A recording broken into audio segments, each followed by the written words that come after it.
todo listo para empezar la clase con mis estudiantes. Muy bien, vamos preparando todo, profe. Claro, mi campeón. Así que vamos dejando todo listo para poder estar ya en el desarrollo de la clase. Historia del Perú, hoy, proceso emancipatorio, rebeliones andinas. Ante todo, cuando uno habla de emancipación, ¿en qué piensa? En libertad, ¿no? Emancipar es liberar. Pero este proceso no fue un proceso que se dio automáticamente. Déjame contarte un contexto histórico muy importante. Mira, por ejemplo, en el mundo, en el siglo XVIII, se produjeron muchos cambios. En el mundo se produjo, en términos ideológicos, la Ilustración. ¿Te acuerdas tú de la Ilustración? Cuando surgió, por ejemplo, a Montesquieu con su espíritu de las leyes, Voltaire con sus cartas filosóficas, Rousseau con su contrato social. O por otro lado, en el siglo XVIII también se da la revolución industrial en Inglaterra, ¿o no? Y también en el siglo XVIII se inician las revoluciones burguesas. Quiere decir que el siglo XVIII es un siglo de muchos cambios. ¿Y para España qué significaba? Sus reformas borbónicas. Por eso, vamos a poner las bases de las denominadas rebeliones andinas del siglo XVIII. Atento para todos mis tigrillos. Estas rebeliones andinas fueron levantamientos populares, ¿sí? Contra las cargas fiscales, es decir, les cobraban excesivos impuestos. Históricamente, los europeos españoles cobraban de forma excesiva. Una de las cosas que más se pone a pensar uno es, pero si el indio ya trabajaba para el español, ¿cómo le va a pagar? No, profe, pero a ellos les remuneraban. Está bien, pero les cobraban tributo. ¿Cuál es la explicación para el tributo? No, que son súbditos del rey, pero legalmente eran vistos como menores de edad. Sí, profesor, pero además usted no debe olvidar que era su derecho de conquista de los españoles. Ay, ay, ay. Mira, ve, las cargas fiscales en impuestos eran muy fuertes. La explotación, la explotación era muy abusiva, muy cruel. En la mitad minera, esa explotación era muy abusiva. ¿Cómo que no? ¿Se imagina usted trabajar en las minas todo el día? Mm, definitivamente bien complicado. Pero sobre todo, la pauperización de la población andina se refiere a la pobreza. La pobreza. Podías trabajar toda tu vida y tu situación iba a cambiar. Ibas a seguir siendo tan pobre como lo eras. No puede ser. Entonces, esos levantamientos populares se van a dar en general por estas causas. En general, las cargas fiscales en impuestos, la explotación abusiva y de hecho la pauperización de la población andina. Pero hay algo que no debemos perder de vista, el contexto. Siempre pensemos en el contexto.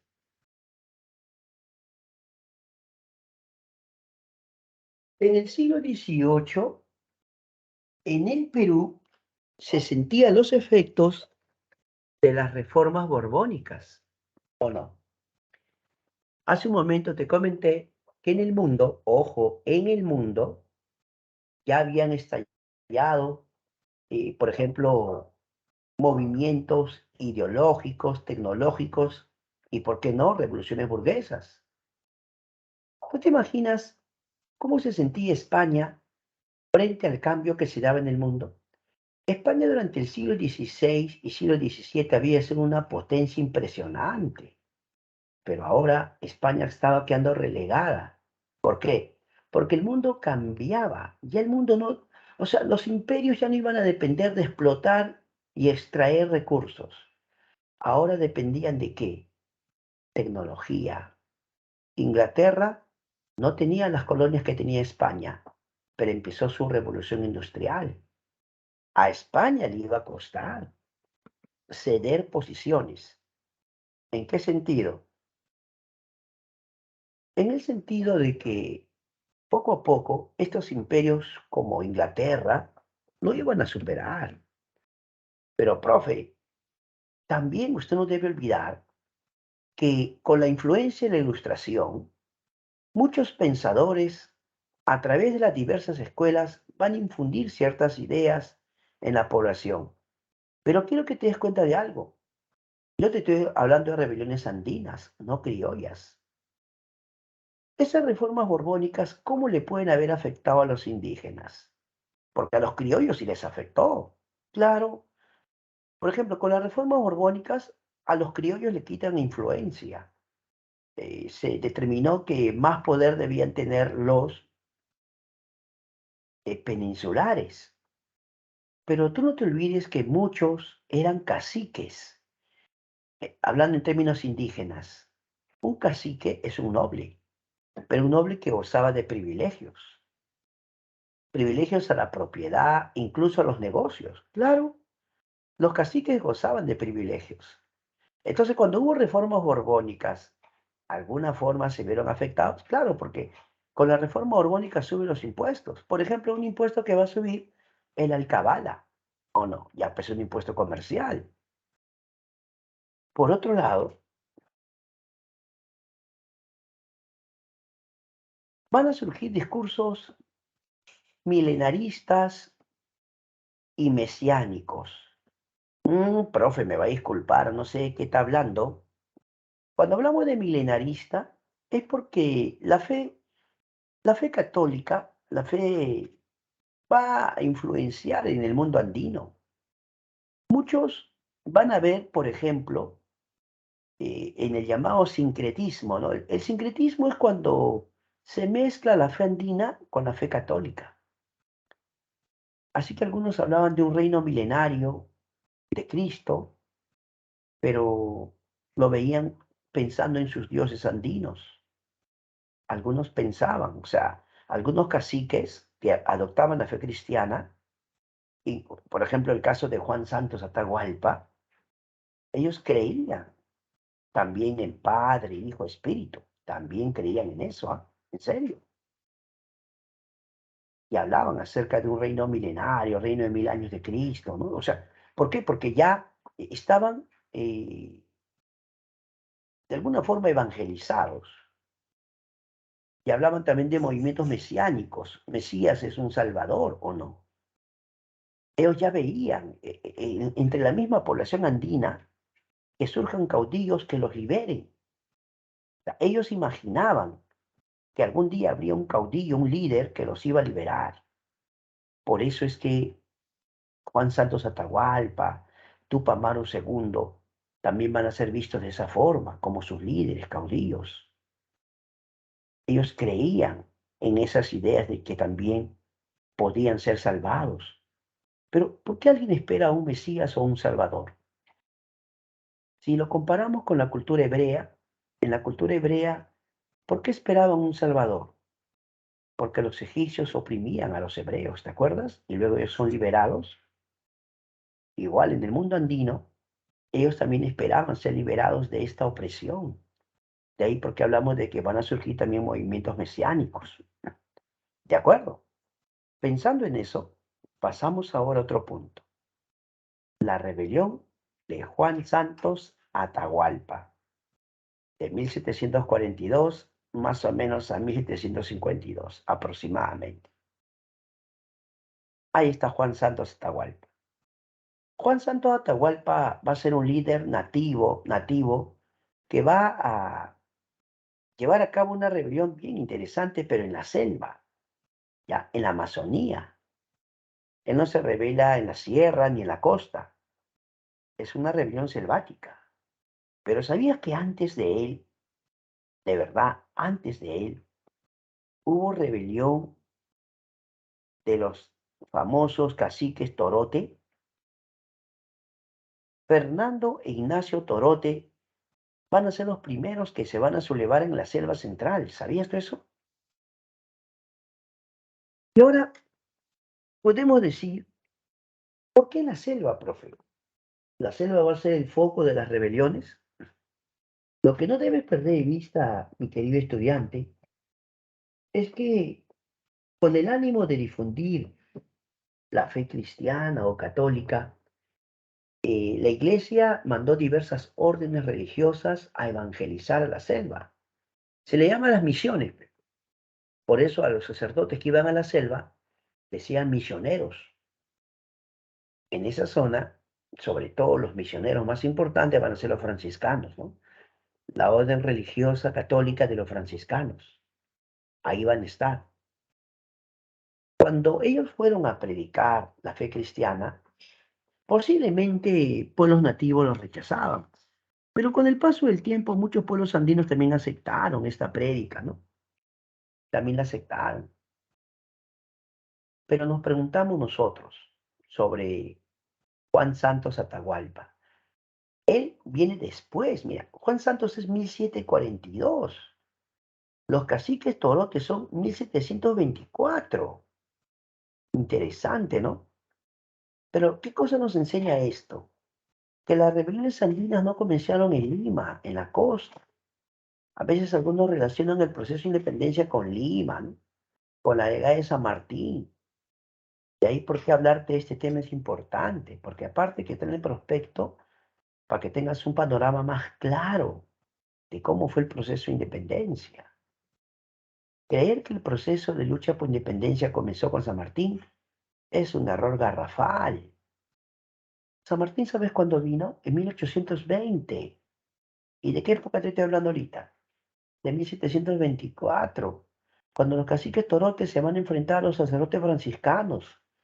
¿Y por qué ese deseo de enfrentarse, profe? Si los sacerdotes franciscanos iban a predicarles, pero hay un detalle,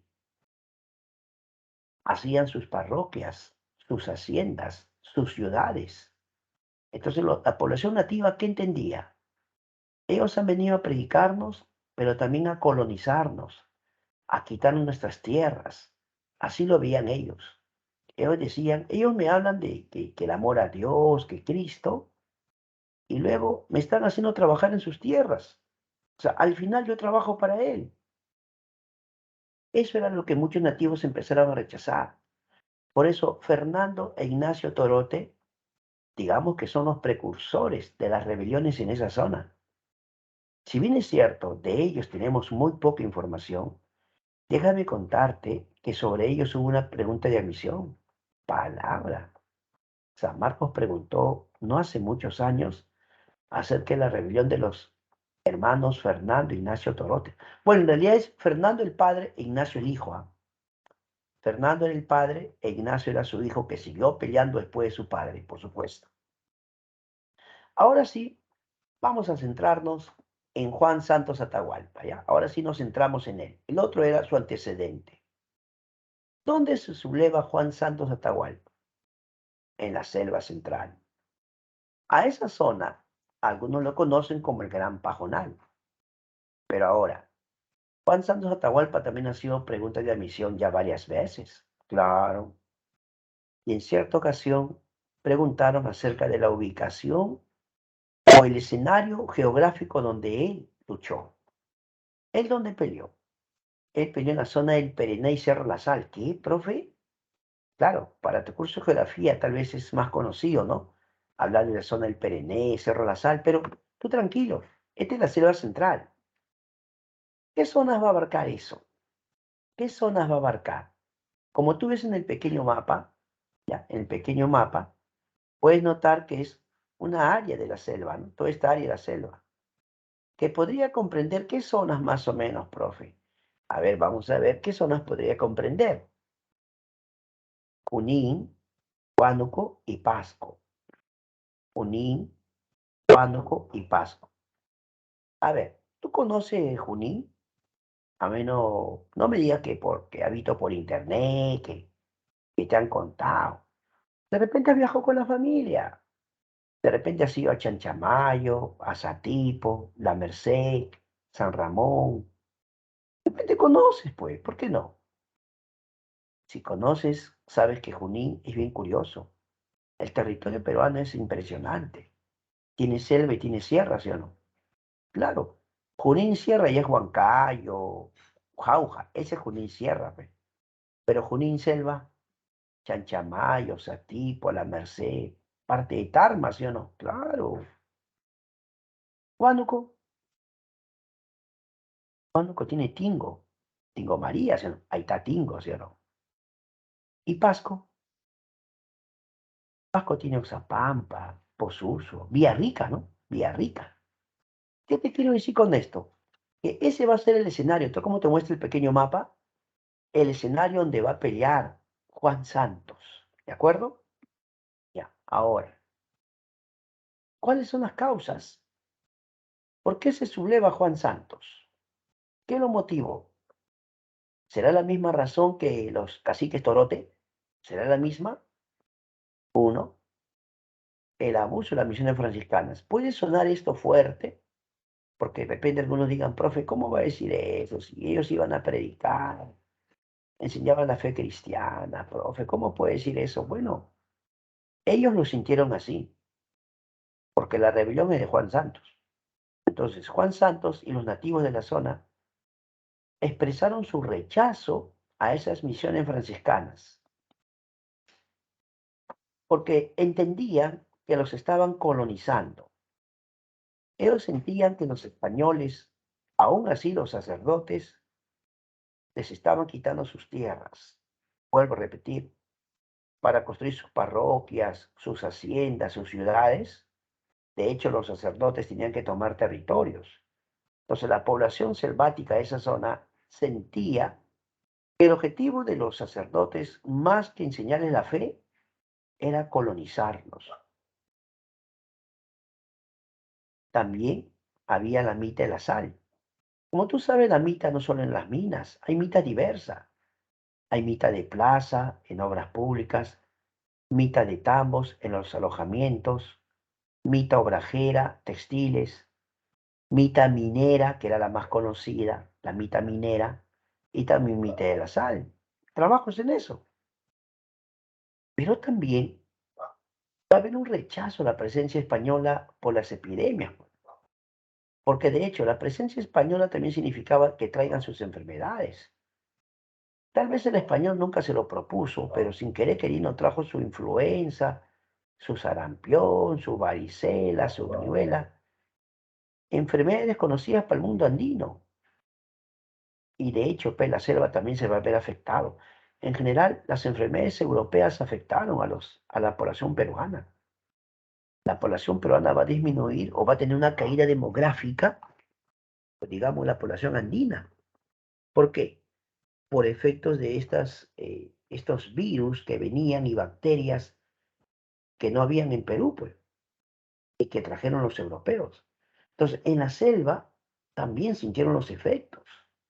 Y entonces ellos decían, estos señores traen esas enfermedades. ¿Cómo lo relacionarían, no? Algunos expresaban su rechazo porque decían, eso no había acá. Desde que han venido estos, mira todo lo que pasa, ahora hay epidemias. Seguramente parte de su ideología, ellos hasta pensaban que eran cierto castigo los dioses, ¿no? Pero de hecho, más de uno por ahí decía, desde que han venido ellos, ahora hay enfermedades, hay epidemias. Y no era tan ilógico porque de verdad los españoles trajeron, sin querer queriendo, trajeron sus enfermedades, pues. La influenza, sarampión, viruela, varicela llegó acá. ¿Te das cuenta? Muy bien. ¿Qué más va a pasar? Veamos. Juan Santos va a buscar el apoyo de tribus amazónicas.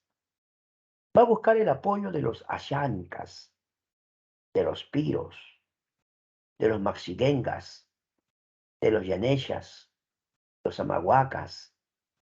Juan Santos necesitaba sentir el apoyo de pueblos selváticos y muchos estuvieron dispuestos a ayudarlo. Ahora, cuando Juan Santos decide sublevarse, ¿quién gobernaba? Esa es la gran pregunta. Cuando comenzó la rebelión de Juan Santos, gobernaba José Antonio de Mendoza. Al inicio de la rebelión de Juan Santos, este señor tenía la tarea de atraparlo, ¿eh? Él debía capturarlo. Sin embargo, no pudo hacerlo. Palabra. José Antonio de Mendoza intentó atrapar a Juan Santos, pero no pudo. El siguiente virrey, famoso, ¿ah? José Antonio Manso de Velasco. Él sí se puso la meta de atraparlo de todas maneras. Organizó ejércitos, tropas, pero había un serio problema. Los españoles no conocían, no dominaban el territorio selvático. Eran presa fácil. Uno, por su desconocimiento del territorio. Juan Santos estaba en la selva. Ay, ay, ay. En la selva, en la jungla, es bien complicado. Si no conoces el territorio, te puedes perder y vas a ser fácilmente emboscado. Fácilmente emboscado. Y ocurre una batalla llamada Quimiri. Quimiri era una fortaleza que los españoles habían construido en la Merced, ¿ya? Y Juan Santos los va a arrasar. Sí, sí, sí, sí. Cuenta la historia que Juan Santos y sus tropas llegaron. Primero dice que más o menos ese dibujo que estás viendo ilustra cuando Juan Santos los va a reprochar a los sacerdotes. Les reprochó. ¿En qué sentido? Les reclamó lo que hacían y decidió desalojarlos, sacarlos de ahí. Según sabemos, llegaron tropas españolas, claro. Las tropas españolas llegaron a enfrentar, como es lógico, pues la autoridad envió tropas, pero no pudieron derrotar a Juan Santos. Ahora la tarea de José Antonio Manso de Velasco era atrapar a Juan Santos a toda costa y derrotarlo. Sobre todo, el rey de España preguntaba. El rey de España preguntaba y decía, ¿y qué fue? A ver, cuéntenme. ¿Ya lo atraparon? ¿Ya lo ejecutaron? Mándenme su cabeza. ¿Mm? Pero hay algo interesante. Juan Santos usó guerrillas y tenía mejor conocimiento del territorio. Cuando los españoles entraban, así estén bien armados, era fácil emboscar, sobre todo en emboscadas. ¿Ah? Los nativos se escondían entre la jungla. Sí que los van a ver. Difícil, complicado. Así que los españoles eran emboscados vez tras vez. Aparte que no conocían el territorio. Ahí está el punto. No conocían el territorio. Los que servían, dice, hasta de guía eran los sacerdotes. ¿No? Los franciscanos eran los guías, porque ellos, como ya tenían tiempo ahí, conocían. Pero los soldados comunes, militares, no conocían. Estaban para aprender. Por eso es que a Juan Santos, la verdad, no pudieron capturarlo. ¿Qué? No lo atraparon. ¿Sabías tú que podemos decir que la única gran rebelión que no fue derrotada por los españoles fue la de Juan Santos? No podemos asegurar cómo murió. Algunos dicen que envejeció entre los suyos, ¿ya? Y que su muerte posiblemente fue una muerte natural. Pero lo que sí, los españoles tampoco pueden decir es que ellos lo mataron. No, no pueden decir eso. Y una prueba de ello es que el rey de España, a través de una carta, le pregunta al rey Manso de Velasco, le pregunta, ¿qué es de este indio? ¿Ya lo atraparon? Y la respuesta fue colosal. ¿Ah? ¿Sabe cuál fue la respuesta? Ignoramos el paradero del indio rebelde. ¿Qué? El virrey Manso de Velasco, seguramente nada orgulloso, seguramente avergonzado, escribió una respuesta al rey. Y su respuesta era, ignoramos el paradero del indio rebelde. O sea, ya ni siquiera sabemos dónde está. Por lo tanto, ¿qué lo van a derrotar? Pues? ¿Qué te parece? Por lo tanto, mis queridos estudiantes, la rebelión de Juan Santos no fue derrotada. ¿Ya? Ya sabes, ¿ah? Profe, a mí me han contado que después se encontró su momia y que lo enterraron en Tarma. A mí me han dicho que algunos investigadores, ¿no? Con el paso de los años buscaron y encontraron algo así como una momia y lo enterraron en Tarma, profe, y así le dieron sepultura. Sí, es cosas que comentan algunos investigadores, ¿no? Pero lo que yo quería llegar con esto es que él no fue capturado ni derrotado por los españoles. ¿De acuerdo? Es lo que quiero destacar. ¿Qué te pareció? Más o menos, ¿sí o no? Ahora pasamos a una rebelión mucho más trascendente. No importante, sino trascendente. ¿Por qué? Porque lo de Tupac Amaru va a abarcar más todavía. Mira, Tupac Amaru II no peleó en la selva. ¿Dónde va a pelear Tupac Amaru II? ¿Dónde va a pelear? Ahora vamos a ver esto. Primero, ya sabes que su verdadero nombre era José Gabriel Condorcanqui. Su verdadero nombre es José Gabriel Condorcanqui Noguera. Noguera. Fue su segundo apellido, ¿no? ¿Sabías tú que Tupac Amaru significa serpiente resplandeciente o serpiente brillante? ¿No me crees? Amaru es serpiente. Tupac es algo brillante, algo resplandeciente. ¿En serio? Sí, Amaru es serpiente, Tupac es algo brillante, algo resplandeciente. Así que podemos decir que Tupac Amaru significa serpiente brillante o resplandeciente. Ahora, como tú eres un chico estudioso, seguramente te preguntarás, profe, usted me habló una ocasión, creo, me mencionó que el inextinguible Cabamba, profe, Manco Inca tuvo un hijo llamado Tupac Amaru primero. ¿Es cierto? ¿Es cierto? Hubo una dinastía Vilcabamba, ¿sí o no? Y ese dinastía Vilcabamba está Manco Inca. Manco Inca tuvo sus hijos, po. Manco Inca tuvo su hijo Chairitupa, Tito Cusi Yupanqui y Tupac Amaru primero. ¿Alguna vez te has puesto a pensar por qué José Gabriel Condorcanqui se hizo llamar como su ancestro? O sea, si él se llamaba José Gabriel Condorcanqui, ¿por qué se hizo llamar Tupac Amaru segundo o Tupac Amaru? Porque su ancestro Tupac Amaru primero se enfrentó a los españoles. A Tupac Amaru primero quien lo derrota fue el virrey Francisco de Toledo. El virrey Francisco de Toledo puso fin a la dinastía Vilcabamba y, según sabemos, José Gabriel Condorcanqui era descendiente de este señor. Él era cacique de tres pueblos: cacique de Solimana, de Pampamarca y Tungazuca. Ahora, por ahí me preguntan los alumnos, profe, a ver, mi tigrillo, ¿qué cosa dijo usted que era un cacique? Un cacique es un indígena, un hombre indígena que goza de privilegios. Profe, significa entonces que José Gabriel Condorcanqui tenía muchos privilegios, por supuesto. En primer lugar, él estudió en una escuela de cacique llamado San Francisco de Borja. Por ser cacique, él tenía acceso a la educación, ¿ya? Así que José Gabriel Condorcanqui leía y escribía como cualquier europeo. Pero la labor de los caciques, ¿te acuerdas? Era ayudar al corregidor. Los caciques se ayudaban con el reparto de mercancías, con el cobro del tributo, con llevar los indios a las minas. Y se dice que él era cacique de tres pueblos. Era cacique Surimana, de Pampamarca y Tungazuca. ¿Es verdad, profesor, que era arriero de mulas? Sí.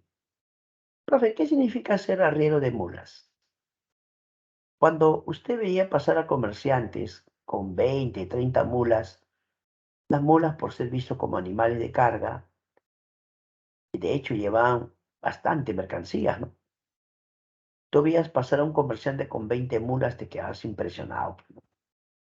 ¿Por qué? Porque cada mula llevaba en sus lomos mercadería. Pero si veías pasar a un cacique de repente con 50, 60 mulas, era más impresionante, ¿no? José Gabriel Condorcanqui era un próspero arriero de mulas y tenía negocio, por supuesto. Pero mira, él era cacique de Surimana, Pampamarca y Tungazuca. Así que era importante, influyente. ¿Dónde se va a sublevar? En Cusco, en el Cusco. Pero su rebelión se va a expandir por la Sierra Sur y el Alto Perú, ¿sí o no? Si usted observa el mapa, aquí tenemos un pequeño mapita, por favor. Si bien es cierto el Cusco es el punto central, aquí está el pueblo de Tinta, ¿eso hacia dónde se va a expandir? Hacia la Sierra Sur, ¿sí o no? Y luego Alto Perú, porque mira, acá ya está Bolivia, ve La Paz, ¿ves? Acá está La Paz, acá está Potosí, pues ese ya es el lado boliviano. Claro, actualmente decimos así, ¿no? En aquel entonces Alto Perú. Por lo tanto, aunque empezó su rebelión en Cusco, se va a expandir por la Sierra Sur y el Alto Perú.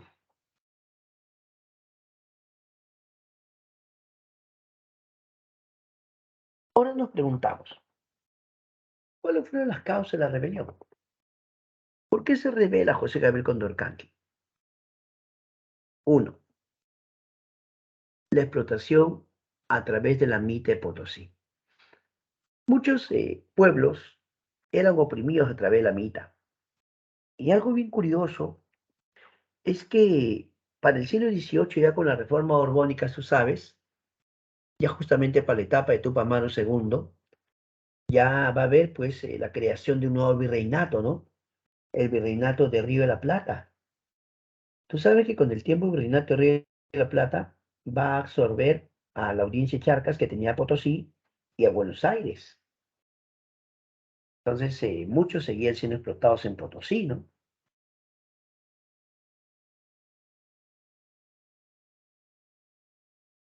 Pero lo que sí más les indignaba a la población natural, aborigen, era que los explotaban con reparto forzoso en mercadería. O sea, eso ya era inaceptable. O sea, aparte que te explotaban en el trabajo, te hacían trabajar intensamente, te obligaban a comprarle cosas. ¿Qué? Había que comprarles cosas. Estos repartos forzosos de mercancías estamos muy mal, profe. Claro, pues, puede ser, profe. Qué abusivos. Ahora mira, voy a hacer una pequeña reflexión, porque a veces he escuchado que algunos dicen, profe, cuénteme la verdad, pues, profe, a ver cuál es tu verdad. A mí me han dicho que tu papá no se subleva porque le suben los impuestos, pues, profe. Como él era un negociante y le suben los impuestos, pues eso se molestó y se sublevó, profe. Ya, ya. Pero no es exacto, pe campeón. No es exacto. ¿Por qué? Porque sí es verdad que subieron los impuestos y es verdad que le afectó y que puede haber estado incómodo, molesto por eso, también lo acepto. Pero mi pregunta fue la razón principal. Ahí está el detalle. La causa principal por la que se sublevó fue por los impuestos. ¿Cómo que aumenten los gravámenes a la alcabala, por ejemplo? La alcabala es un impuesto por la compra y venta. En ese sentido sí puede ser cierto y también el pago de aduanas. Pero, ¿era José Gabriel Condorcanqui el único cacique dedicado a esto? ¿Otra vez? ¿Era José Gabriel Condorcanqui el único cacique dedicado a esto? O sea, me refiero a ser arriero de mulas. No, él no era el único cacique, profe. Entonces mi pregunta es, ¿y el resto por qué no se sublevó? Si también les molestaban los impuestos altos, porque el impuesto no solo fue para él, el impuesto fue para todos. Todo aquel que tenía negocio como muchos caciques se vieron afectados. Mi pregunta es, si ellos, al igual que Tupac Amaru II, eran arrieros de mulas y tenían sus negocios y todo, ¿por qué no se sublevan? ¿No será porque prefería mantener sus privilegios? Aunque de repente les molestara el alza de impuestos, aún así ellos preferían conservar sus privilegios en tierra, negocios, posición social. Entonces, ¿qué pasó? Si tú dices que Tupac Amaru II se subleva principalmente por los impuestos, Mi repregunta es, ¿y por qué el resto no se sublevó? ¿Mm? Prefería pagar a arriesgarlo todo, porque esto implicaba arriesgarlo todo. Tupac Amaru II sabía que al empezar esto no había marcha atrás. ¿Y cuál era la sentencia normalmente para los rebeldes? La muerte. Así que Tupac Amaru II había iniciado algo que, de no tener éxito, iba a significar perder la vida, ¿o no? Lo podían arrestar, meter preso, quién sabe, a qué sentenciar. La primera gran rebelión será organizada por Tupac Amaru. ¿Por qué se llama fase quechua? Porque es Cusco, pues. Que, claro, la primera fase es llamada fase quechua porque fue en el Cusco. Luego hay una segunda fase, pero que va a ser más para la zona del Alto Perú, ¿no? Entonces, esta rebelión es liderada por Tupamaro y sus parientes. Su señora esposa se llamaba Micaela Bastidas. Bueno, claro, la señora Micaela Bastidas, de hecho, va a estar presente. Sus hijos también van a apoyar. Había una llamada cacica de Acos, Tomás Atito Condemaita. Claro, Tomasa Tito Condemaita. Mi pregunta es, ¿quién más colaboró con ellos? Él tenía un pariente llamado Diego Cristóbal. Diego Cristóbal Tupamaru.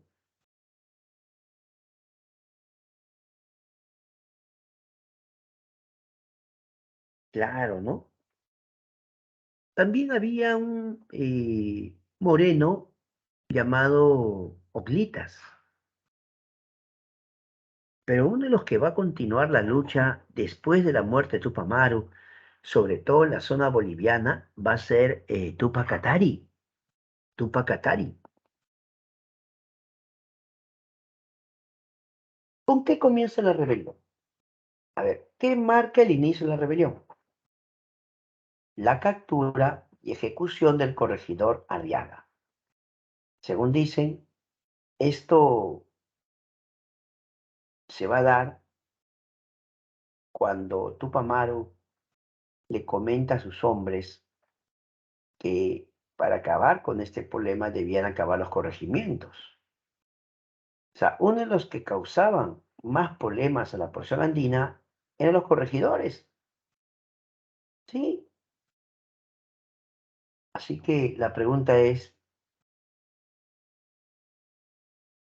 cuando capturan a este señor, lo van a torturar y lo van a ejecutar al corregidor Arriaga.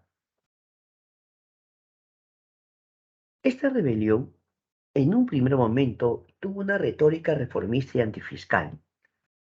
¿Cómo que una retórica reformista antifiscal? Es que Amaru no pensó que iba a llegar tan lejos su rebelión. Al principio, ¿qué quería él? Prácticamente él quería que cambien a los corregidores. Incluso cuentan que circulaban algo así como, algunos le llaman panfletos, volantes, ¿no? Afiches, ¿ya? Afiches, volantes, panfletos, en la cual decía más o menos así, ¿no? Vive el rey, abajo el corregidor. Así decía. Viva el rey, abajo el corregidor. Cuando tú encontrabas un volante, un afiche con eso, ¿qué idea te daba entonces? Es evidente, profe, la rebelión de Tupac Amaru II es principalmente contra los corregidores. Entonces, lo de él es algo reformista. Él no quería tumbarse al imperio español, por ejemplo. Y antifiscal también, porque los impuestos sí le afectó, eso sí no lo vamos a negar. Pero acaso, mi pregunta es, ¿solo afectaba a Tupac Amaru? ¿Y el indio no pagaba tributo? El indio pagaba tributo, ¿no? Encima, ¿le obligaban a comprar cosas o no? Entonces, ¿Por qué decir que fue una reforma o una rebelión antifiscal estaría mal? Sí es correcto. Al indio le cobraban tributo y le obligaban a comprar cosas. Y a Tupac Amaru, pues de hecho, como cacique le afectó el hecho de que suban los impuestos. La primera gran batalla será la batalla de Sangarará. Atención, la primera gran batalla es Sangarará, donde se va a producir una victoria de Tupac Amaru. Esto genera muchas preguntas. A ver, primera pregunta. ¿Contra quién se enfrentó Tupac Amaru? Contra un español llamado Tiburcio Landa. Ya. Las fuerzas reales del Cusco, ojo, salieron, como es lógico, a defender los intereses de su rey. Pero Tupac Amaru II, en un pueblito llamado Sangarará, va a lograr derrotarlos.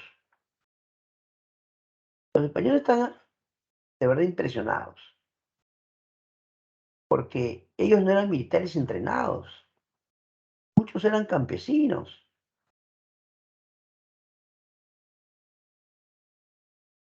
Así que la batalla de Sangarará es muy significativa porque fue la primera gran victoria de Tupac Amaru.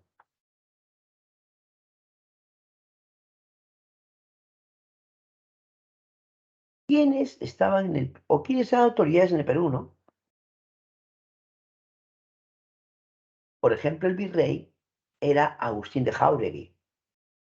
Y justo había llegado a América un visitador llamado José Antonio Areche. Ojo con esto.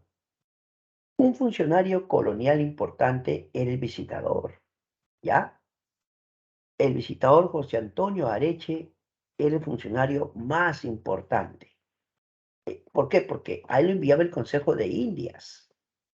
Cada cierto tiempo, el Consejo de Indias me enviaba inspectores para ver si se estaba cumpliendo las reformas borbónicas. Pero esa era la idea, ¿no? Se está cumpliendo, porque ya te dije, el contexto era las reformas borbónicas. Entonces la pregunta es, ¿se estaba cumpliendo eso, sí o no? Pero cuando el visitador Areche llega, va a encontrar una rebelión y se va a enterar. ¿Qué cosa dijo? Que este cacique ha sido capaz de matar a un corregidor. Y luego se va a enterar el visitador que Tupac Amaru nos ha derrotado en una batalla llamada Sangarará. ¿Qué cosa? ¿Cómo nos puede haber ganado? Y eso generaba muchas preguntas. Que el mismo rey, ¿cómo un cacique va a ser capaz de organizar tropas que tanta plata tiene, tanto poder tiene? Y si han entrenado con armas, ¿quién los entrenó? ¿De dónde sacó esas armas? ¿Quién le vendió? ¿Que nadie se dio cuenta? Porque tienen que haber entrenado o no. O así nomás tú crees. Por lo tanto, José Antonio Areche le dice al virrey Jáuregui, ¿cómo es posible que los caciques tengan tanto poder? Que los caciques tenían negocios, todo, privilegios. Pero yo te haría otra pregunta más bien. ¿Y por qué el resto de caciques no lo estaba apoyando? Porque no lo estaban apoyando, ¿ah? Un momentito, no lo apoyaban. Entonces, José Antonio Areche, muy hábil, le dice, vamos a enviar refuerzos. Ya, vamos a enviar refuerzos. Y allá vamos a ver qué pasa. De acá de Lima vamos a partir con refuerzos. He aquí un detalle muy discutible, palabra a palabra. El virrey José, o diré, el virrey Jáuregui, ya, el virrey Jáuregui y el visitador José Antonio Areche conversaron con cacique rival en Tupac Amaru. ¿Qué? Sí. Tú vas a pensar que Tupac Amaru todos eran sus amiguitos, estás equivocado. Tenía caciques rivales, por negocio, pues, negocio, así de simple. Y así que esos caciques que no se llevaban con Tupac Amaru, uno, no lo apoyaron. Y dos, se unen a los españoles. Que Mateo Pumacagua, el cacique Rosas y Choquehuanca, 3 caciques y otros más, eran capaces de reunir también a miles de indios. Así como Tupac Amaru había formado su propio, por decirlo así, tropas, ejército, estos caciques también lo podían hacer, también eran poderosos. Así que los españoles, ¿qué le van a proponer? Los españoles le proponen unirse a ellos contra Tupac Amaru II. Pero ahora le voy a preguntar de otra forma. Estos caciques como Mateo Pumacagua, el cacique Rosas, Choquehuanca, ¿no se daban cuenta que peleaban contra su pueblo? ¿Que iban a pelear contra la población andina? Claro que se dan cuenta. Entonces, ¿qué cosa les puede haber ofrecido estos señores españoles a estos caciques? De hecho, más privilegios, pues, profe, más tierras, privilegios por ser colaboradores. ¿Te das cuenta? Así que más o menos tú vas armando la figura, ¿no? Toma Mario II va a enfrentarnos ahora en una batalla llamada Chicacupe y Combapata. En Chicacupe y Combapata, las tropas de Tupac Amaru son derrotadas. Y aunque Tupac Amaru II, dicen, dio pelea, finalmente lo capturan. O bueno, en todo caso, pierde la batalla. Él se va a ir, cuando acabó la batalla, Tupac Amaru II se va a una zona conocida como Langui, en un pueblito Langui. Se dice que ahí estuvo refugiado con sus parientes, con su esposa y sus 3 hijos, ¿no? Ahí van a ser torturados, los van a torturar. ¿A qué se debe, profe, no? Ahí estaba su hijo Hipólito, Mariano, Fernando, son sus hijos. Cuando ellos van a ser, o cuando Tupac Amaru II va a ser interrogado, ¿ya? O sea, él se había ido a un pueblo langui, pero lo delataron, pues, ¿no? Tal vez no te dije eso. Él fue, se refugió en un pueblito llamado Langui con su familia, pero los delataron y los españoles logran capturarlos. Luego, Tupac Amaru II y su familia, capturados, van a ser sometidos a diversos interrogatorios. ¿Qué cosa querían saber los españoles? ¿Qué tanto les preguntaban? Lo que querían saber es quién está continuando esta labor. Porque a pesar que Tupac Amaru había perdido y estaba por ser ejecutado, seguirían luchando. Entonces, Tupac Amaru II va a ser capturado, torturado. En cierta ocasión, cuando le preguntaban, él expresó lo siguiente. Tupac Amaru II dijo, estaba interrogando, dijo, aquí no hay más cómplices que tú y yo. Tú por opresor, yo por libertador. Ambos merecemos la muerte. ¿Qué? Acá no hay más cómplices que tú y que yo. Tú por opresor, yo por libertador. Ambos merecemos la muerte. Tupac Amaru II no quiso delatar, no quiso entregar a nadie, pero eso va a significar su muerte también. Su señora esposa, Micaela Bastidas, también fue torturada de una forma muy cruel. Sus hijos, al menos los 2 mayores, también van a morir. Del jovencito se dice que lo van a llevar a España, ¿no? Para que lo conozca, pero en poco tiempo también va a morir. El asunto es que cuando a Tupac Amaru II lo estaban ejecutando en la plaza, allí en la plaza que lo ejecutaban, las multitudes querían entrar a la plaza, las multitudes, todos, estaba abarrotado. Y en vista de que las multitudes avanzaban, por eso es que pararon ese tipo de ejecución que estás viendo. Y luego lo van a descuartizar, ¿no? ¿Qué te parece?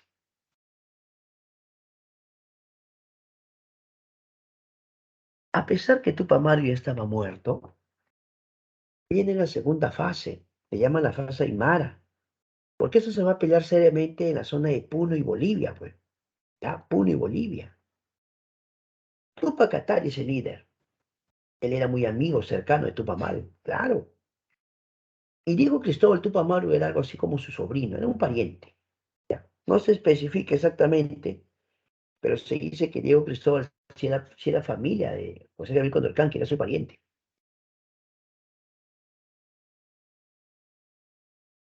Les comentaba que en el prospecto de admisión nos han puesto cerca de Tupac Katari, y por eso es que estamos aprovechando hablar en este punto. Resulta que Tupac Katari y sus hombres van a pelear en el Alto Perú, pero sin embargo va a haber ciertas diferencias en la dirección política. En vez de estar muy unidos, lamentablemente había diferencias entre los que dirigían esto. Los españoles nos van a buscar con una muy antigua y clásica propuesta, la propuesta de paz. Los españoles nos van a buscar para convencerlos. Tantos años de lucha, ¿estarán dispuestos a aceptar la propuesta española?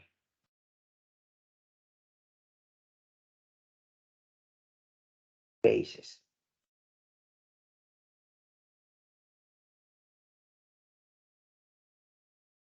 Lo que sí yo te puedo decir es que al final aceptaron. Se llama la paz de Sicuani. La paz de Sicuani. Los españoles le dicen a los nativos que van a vivir en paz. Mentira, profe, mentira. Con el paso del tiempo se olvidaron y los ejecutaron. Sí, aquí es bueno aclarar que Tupac Katari siguió peleando, pero al final cuando él mismo acepta ya con todos la paz de Sicuani, es porque tramaban, ¿por qué no? Una especie de tregua o reconciliarse, ¿no? Pero no, ya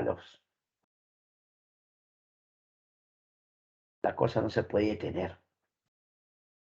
¿Qué consecuencia podemos señalar? Primera consecuencia, la supresión de reparto de mercancías.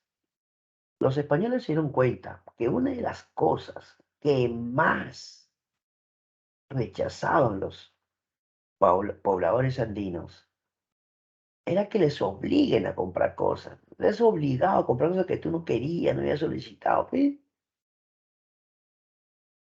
Entonces, cuando hablamos del reparto de mercancías, porque usted le obligaban a llevárselo.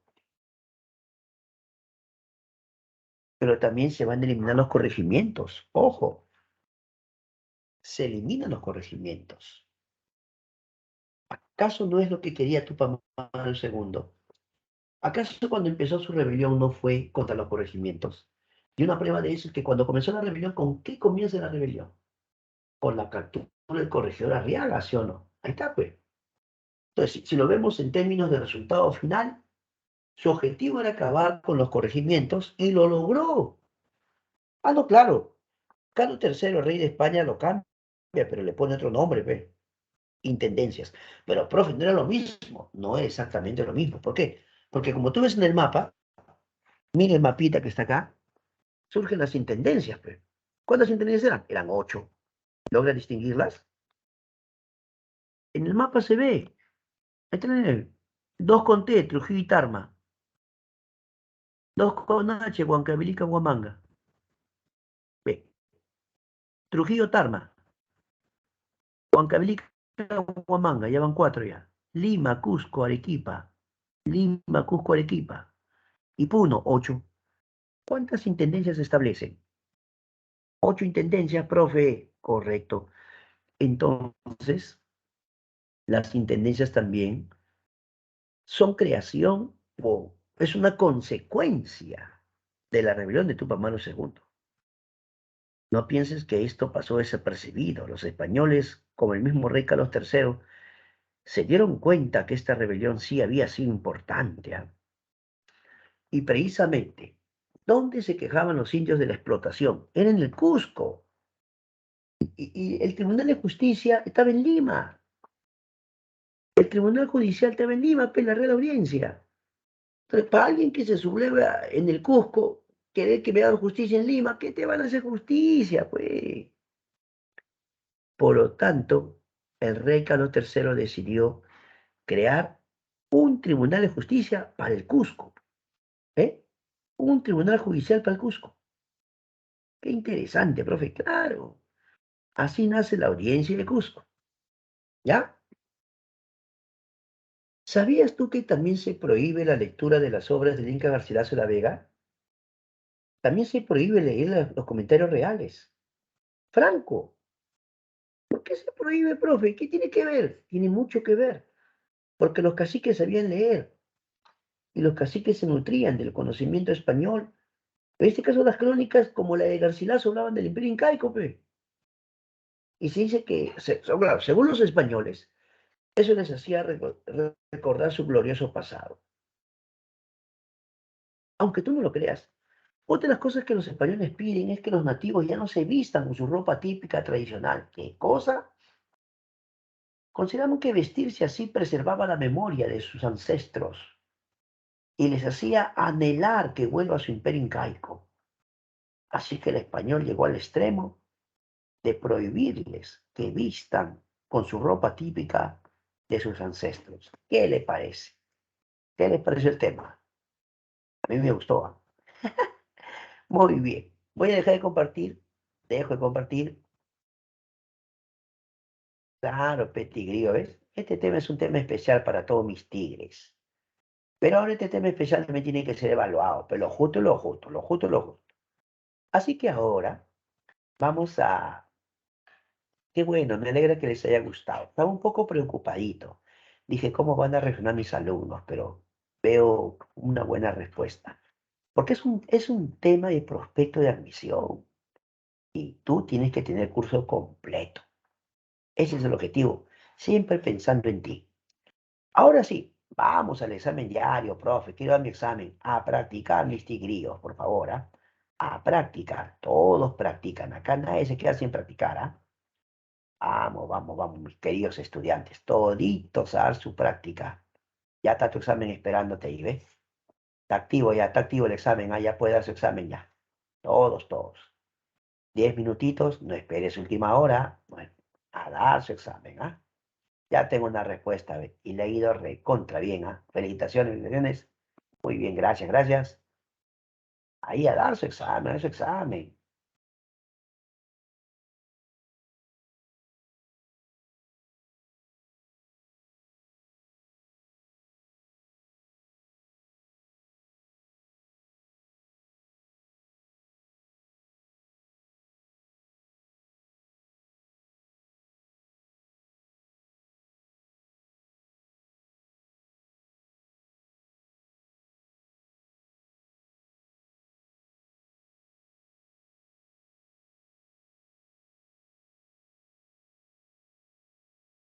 Bien, muy bien, ya pueden dar su examen, por favor, muchachos. A dar su examen, a dar su examen. A dar su examen, a dar su examen. Ya ahí está bien los muchachos dando su examen, qué bueno. Listo, listo, a trabajar, mis queridos amigos.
Muy bien, ya van 5 minutos. Aún falta buen grupito. Vamos, muchachos, todavía pueden dar su examen. Aún falta buen grupo, ¿ah? Vamos, vamos, le quedan 5 minutos, no te confíes, te va a ganar la hora. No esperes el último minuto. Pues, profesor, no pude mandar. Vamos, muchacho, tienes 5 minutos todavía, o 4. Vamos, vamos, mande su examen, practique.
Muchas gracias, mis queridos amigos. Han sido muy amables. Gracias por su examen, por estar siempre participando. Ahora vamos a continuar con el llamado momento de practicar. Así que continuamos. Momento de practicar.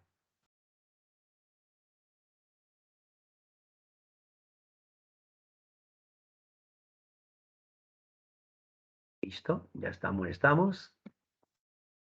Ahí va. Comenzamos con la primera pregunta. Uno, entre 1724 y 1727 se sublevaron en la selva central. Vamos, vamos, vamos. Está fácil, está fácil. Vamos, vamos, la uno.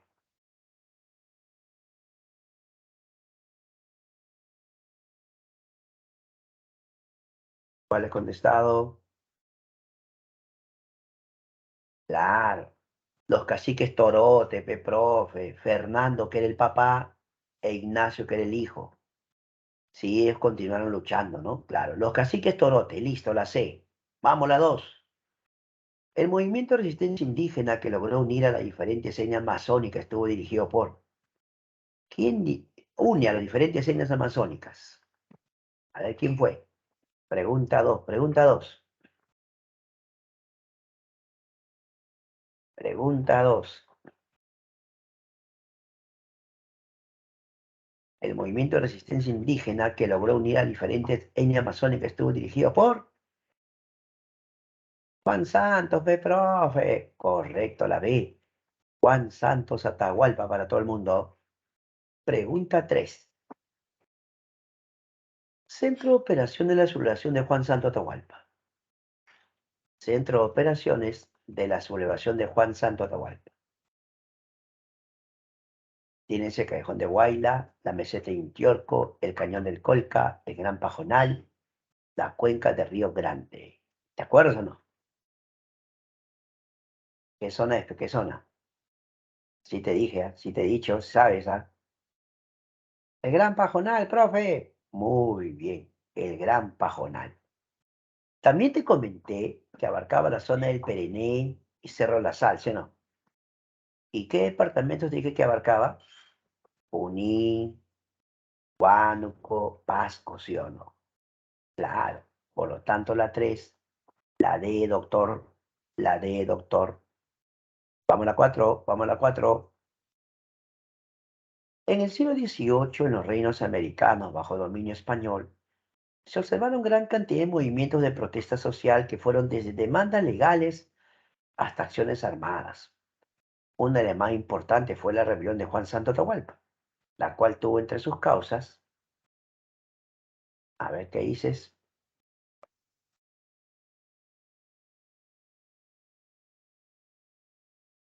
estamos hablando de Juan Santos, ¿sí o no?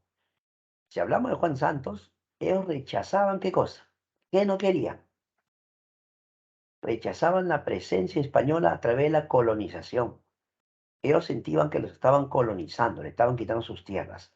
La E de estudioso, ¿está bien? La E de estudioso. Vamos a las 5, vamos a las 5. Sobre la rebelión de Juan Santos, indique las opciones correctas. A ver las 5. A ver las 5, a ver las 5.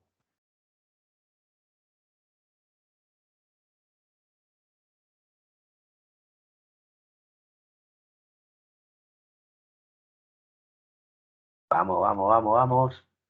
A resolver, a resolver. Punto 1. Su centro de operaciones fue el Gran Pajonal. Sí. Con todo pueblo criollo. ¿Qué criollo? No sea malo, nada que ver. Checacupe, nada, no tiene nada que ver, ¿sí o no? Nada.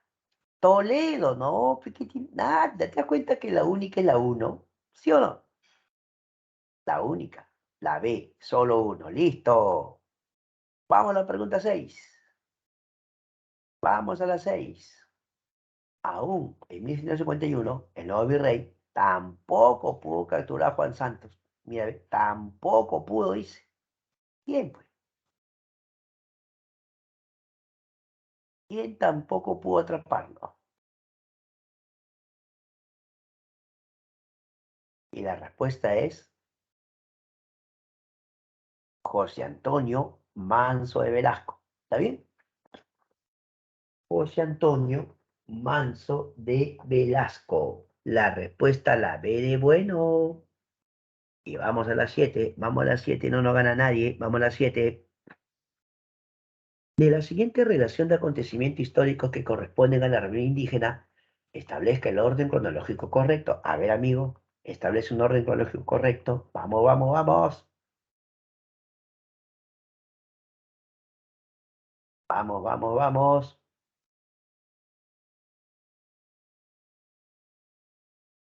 ¿Cómo sería? A ver, ¿puedes ordenarlo o no? Sí puedes, sí puedes. Vamos, ordénalo, ordénalo. De hecho, has comenzado con Torote, ¿sí o no? Comenzaste con Torote, perfecto. ¿Qué sigue?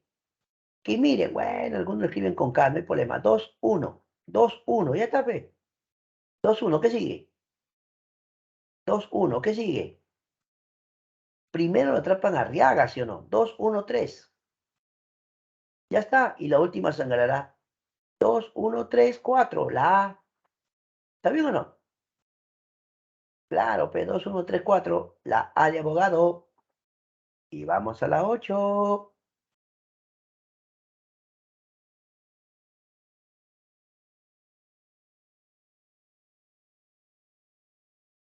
A ver, la 8, la 8. La explotación de la población indígena en la Sierra Sur era afectada por los,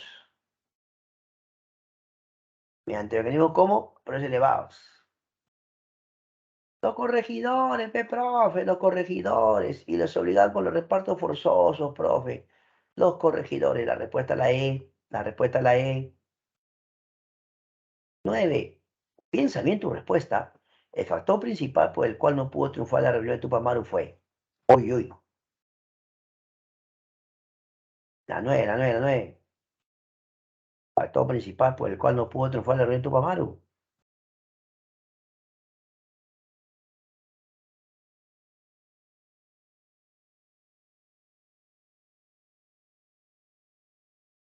La falta de unidad. Si no te estoy diciendo que los otros caciques se unan a los españoles, hubiera sido magnífico que todos los caciques andinos se unan, ¿no? Pero no fue así, profe, estaban desunidos. No lo apoyaron a Tupac y al último apoyo a los españoles todavía. La D, la falta de unidad. 10. Completa el siguiente párrafo. El visitador Eche sentenció a Tupac con las penas más terribles. Buscó destruir diversos que los descendientes de los incas usaban para de su esplendoroso pasado. Lo que vino fue una guerra cultural contra todo lo que recordaba a los incas. Mira, lo que vino fue una guerra cultural contra todo lo que recordaba a los incas. Habla, habla, vamos, dime, dime. Para ti la 10, ¿cuál es? ¿Cuál sería para ti la 10?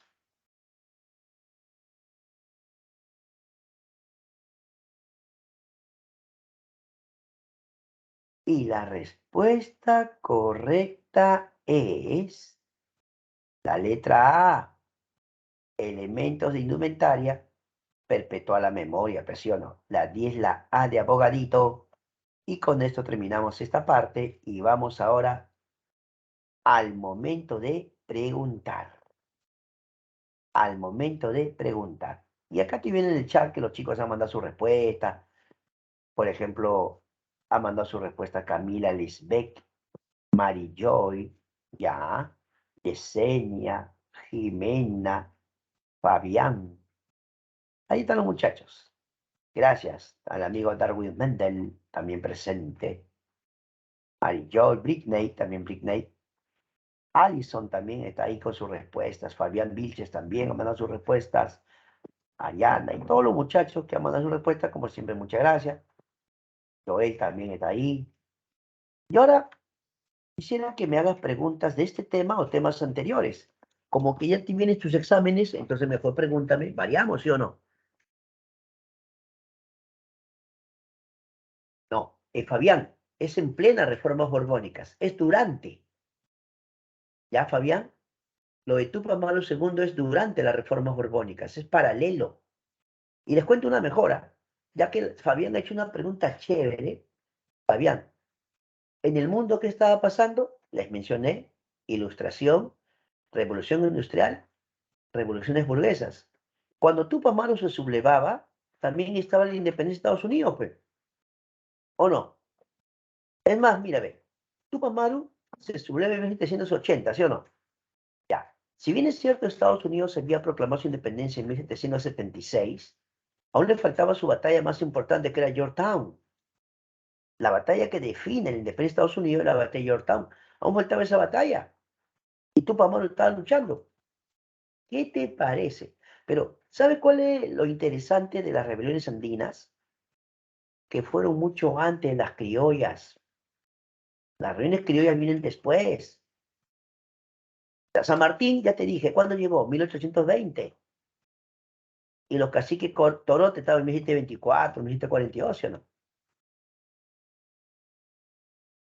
Oh, ya, ya. Marijoy, Tupac Amaru primero, bueno, si tú me preguntas Tupac Amaru primero, me estás hablando de Inca y Vilcabamba, ¿verdad? Me estás hablando de Vilcabamba, ya. Entonces, Tupac Amaru primero fue derrotado por Francisco de Toledo. Martín García Loyola lo atrapó, ¿ya? No se especifica una batalla porque se dice que en su zona de Vilcabamba ahí lo atraparon. Entraron a la misma zona de Vilcabamba, ahí lo atraparon, ¿ya? En Vilcabamba, ahí lo atrapan. Y a Tupac Amaru primero, el virrey Toledo ordenó que lo decapiten. Claro, Tupac Amaru primero fue decapitado. Y de ahí sale un mito llamado Incarri, el mito de Incarri, que decía que la cabeza se volvería a unir al cuerpo. Cuentan que como los nativos andaban hablando que Incarri volvería como un guerrero a salvarlos, ¿ya? Los españoles por si acá enterraron la cabeza en un sitio y el cuerpo en otro por si acá. Pero ¿sabías tú que los nativos cambiaron ese mito? Y ahora decían que a la cabeza, perdón, al cuerpo le volvería a salir otra cabeza. ¿En serio? Es mito de Incarri, pero eso es con Tupac Amaru primero, Joy, por si acaso. Vamos, chicos, háganme preguntas de temas anteriores también, ¿no? También de temas anteriores. Ya, la otra semana cuando volvamos, ya pues, cuando volvamos, vos de frente a Belaúnde ya. Te voy a Belaúnde, primer gobierno, junta militar. Estamos recontra avanzados. Pues estoy tranquilo.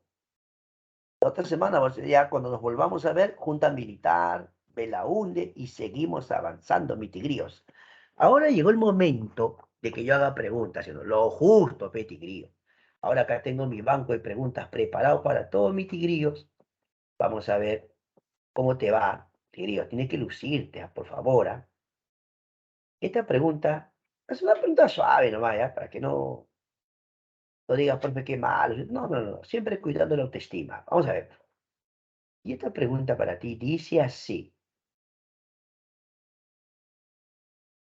No, el monopolio comercial de la colonia culminó con la ley de libre comercio durante las, alternativa A, leyes de Habsburgo, alternativa B, guerras napoleónicas, alternativa C, bulas alejandrinas, alternativa D, reformas borbónicas, alternativa E, reforma de Burgos. Repito, el monopolio comercial de la colonia culminó con la ley de libre comercio en 1778 durante las alternativa A, de Habsburgo, alternativa B, guerras napoleónicas, alternativa C, bulas alejandrinas, alternativa D, reformas borbónicas, alternativa E, reforma de Burgos. ¿Qué dice? ¿Te atreves o no? ¿Cuál sería tu posible respuesta? Ya veo respuestas, ya veo respuestas ya. Y la respuesta correcta es la reforma borbónica, se recontrapasaron. Muy bien. Las reformas borbónicas. Profe, una más, pero una que me desafíe, profe. Ah, ya. ¿Quieres uno con desafío? Ya, no hay un problema, no hay problema. ¿Quieres una que te haga pensar más? Ya, no hay problema. Uy, uy, uy. Agárrate bien, por favor. Dice así. La Junta Militar de Gobierno del 48 al 56, presidida por Manuel Odría, concedió beneficios sociales a los trabajadores. Ah, no, creo que se te hice esa pregunta. No, sí, ya te la hice, creo ya. No, ya te la hice ya. Mejor cambio de tema, cambio de tema. Ajá, listo. Esta sí, ya, esta sí, ¿ah? Mira, la Confederación Peruana Boliviana, liderada por Santa Cruz, fue resultado de A. Las ambiciones políticas de Santa Cruz. B. La anarquía reinante en el Perú por las rebeliones militares. C. Un acuerdo de federar a ambos países firmado por Gamarra y Santa Cruz. D. La desconfianza frente a los afanes patriotistas chilenos. E. La posibilidad de reunir dos países con profundos lazos histórico-económicos. Repito la pregunta. La Confederación Peruana Boliviana, liderada por Santa Cruz, fue resultado de: alternativa A, las ambiciones políticas de Santa Cruz; alternativa B, la anarquía reinante en el Perú por las rebeliones militares; alternativa C, un acuerdo de federar ambos países firmado por Gamarra y Santa Cruz; alternativa D, la desconfianza frente a los afanes expansionistas de Chile; alternativa E, la posibilidad de reunir dos países con profundos lazos económicos históricos. ¿Qué dices? ¿Te atreves o no? ¿Cuál sería tu respuesta? ¿Está difícil? Repito la pregunta una más, ¿ya? Una más. Dice: la Confederación Peruano-Boliviana, liderada por Santa Cruz, fue resultado de: alternativa A, las ambiciones políticas de Santa Cruz; alternativa B, la anarquía reinante en el Perú por las rebeliones militares; C, un acuerdo de federar ambos países por Gamarra y Santa Cruz; D, la desconfianza frente a los afanes expansionistas de Chile; E, la posibilidad de reunir dos países con profundos lazos económicos e históricos. Está difícil, ¿no? Pero la respuesta es la A. Si todo fue Santa Cruz. Como Santa Cruz quería, le hizo la guerra a Perú. ¿Y no te acuerdas que lo fusiló a Salaverry? Acuérdate. Santa Cruz quería su confederación. Primero habló con Gamarra, no se puso de acuerdo. ¿Qué hace después? Se une a Orbegoso. Se subleva a Salaverry. Salaverry le hace la guerra. Lo fusila a Salaverry. ¿Y Santa Cruz hizo su confederación o me equivoco? Entonces, ¿quién tenía ambiciones políticas? ¿No era Santa Cruz? La respuesta es la A. Profe, ¿por qué no la E? Porque la E dice la posibilidad de reunir un país. Ese es el ideal. Ese es el ideal. A ti te está diciendo por qué se formó. Se formó porque Santa Cruz tenía ambiciones políticas y parece hizo la guerra, pues sí o no. Y formó su confederación a toda costa. Interesante, ¿ah? ¿Está bien o no? Estuvo bien interesante esa pregunta, porque, mira, porque tú normalmente puedes decir, no, profe, pero la razón por la que se unen fue lazos históricos. Es que la iniciativa no salió de Perú. Si la iniciativa hubiese sido de Perú, ¿por qué fueron a guerra? ¿Te das cuenta, no? La guerra fue realizada por Bolivia al mando de Santa Cruz para unir como sea la confederación. ¿Qué te pareció? Ahora, algunos dicen, pero profe, hubiera dado resultado. Ah, claro, por eso a Chile no le gustó la idea, pues. Por eso Chile hizo la guerra, ¿sí o no? Porque Chile dijo, cuidado, cuidado. Eso puede quebrar el equilibrio geopolítico económico. Por eso no les gustó, pues. ¿Te das cuenta? Ah, esa es otra cosa. Pero ese sería otro tipo de pregunta, pues. ¿Por qué se opuso